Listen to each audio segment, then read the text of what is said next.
while you block out another song while getting royalties and familiarity. And in the future, you'll still block the other song from familiarity, gaining a larger piece of the financial pie.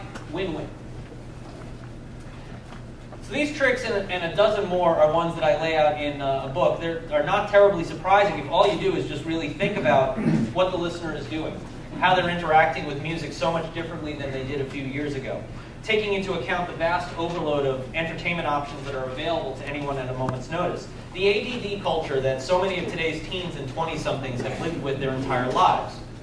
But the interesting thing that I discovered is that technology has always dictated what types of song becomes hits and what didn't.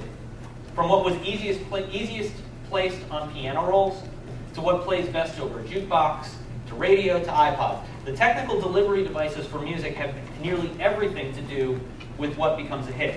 But the discourse of the last decade has all been about fighting. It's just been about figuring out how to collect the money. Nobody, to my knowledge, has taken the time to just ask the simple question: how do we get more people to listen to my music with this new technology?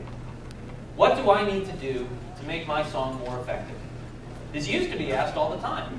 Ask the program directors the type of music they looked for, and record companies created it and delivered it. When call-out research dictated what songs became hugely popular, artists and songwriters worked with record labels to figure out how to best game the system so they could get played more. Songs with heavy familiar samples were one result of that. But this new environment, there is not one gatekeeper to ask for the lock combination. You have to observe general behavior. And yes, there are always exceptions to the rule, but as a general rule, technology has led the listeners to the hits with or without the gatekeepers. But this time, it's all in the listener's hands.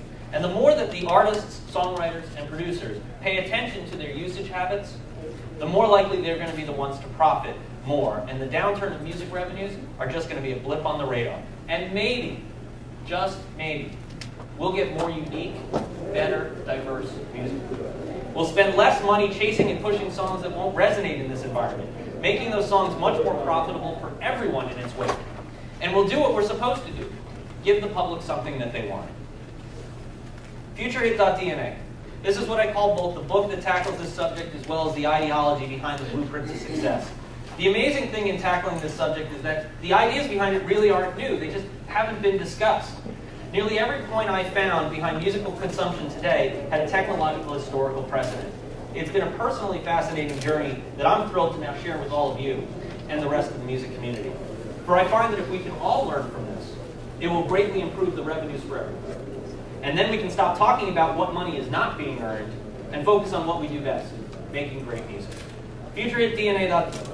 The book is coming out next month at futurehitdna.com. If you want to find out about release dates and discounts and other updates, I'm going to be on Twitter at FutureHitDNA.